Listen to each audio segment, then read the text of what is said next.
Je voudrais en quelques mots vous parler des COP, et en l'occurrence de la COP biodiversité qui vient de commencer ses travaux à Montréal. COP, ça veut dire convention des parties. Les parties, ça désigne les États qui siègent à l'ONU, tous les États de la planète, les 193 États qui siègent à l'ONU et qui se réunissent donc sous l'égide de l'ONU lors de conventions thématiques. On connaît tous la Convention climat.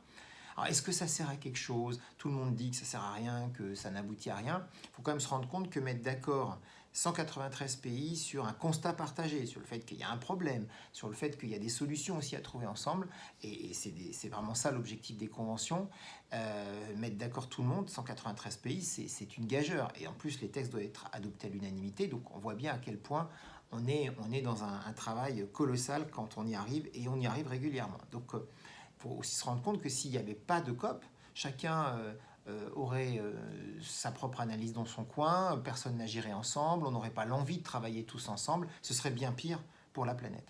Alors la COP biodiversité, elle justement, va travailler sur un objectif commun, je l'espère, qui est de dire qu'il faudrait que d'ici 2030, on ait pu protéger 30% de la planète, qu'on ait 30% de la superficie totale de la planète, terre et mer, qui soient des aires protégées pour la biodiversité. Ce serait formidable si on arrivait à ce résultat. On pourrait aller plus loin en estimant par exemple qu'on pourrait arriver à protéger 10% de manière très forte. Sur les 30%, protéger 10% de manière très forte.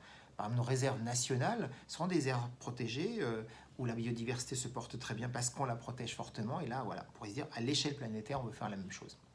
Et puis, on a besoin aussi de la COP biodiversité qu'elle nous donne des règles de travail ou des indicateurs, pour être plus précis, un indicateur ou des indicateurs pour aller dans le même sens, dans le domaine de l'agriculture, dans le domaine de l'urbanisme, dans le domaine de la pêche, pour pouvoir réduire notre impact sur la biodiversité. On sait que c'est ces secteurs-là qui sont les plus impactants sur la biodiversité, aussi l'industrie évidemment, les pollutions diverses et variées. Voilà, on attend de la COP qu'elle puisse nous dire voilà, comment on fait pour réduire notre impact dans ces différents domaines, de sorte qu'après on ait une jauge mondiale qui nous fasse tous aller dans le même sens, tant du côté des États bien sûr, que du côté des collectivités locales, mais aussi des entreprises. Voilà en quelques mots ce que je voulais vous dire sur la COP, sur les COP en général et sur la COP biodiversité en particulier.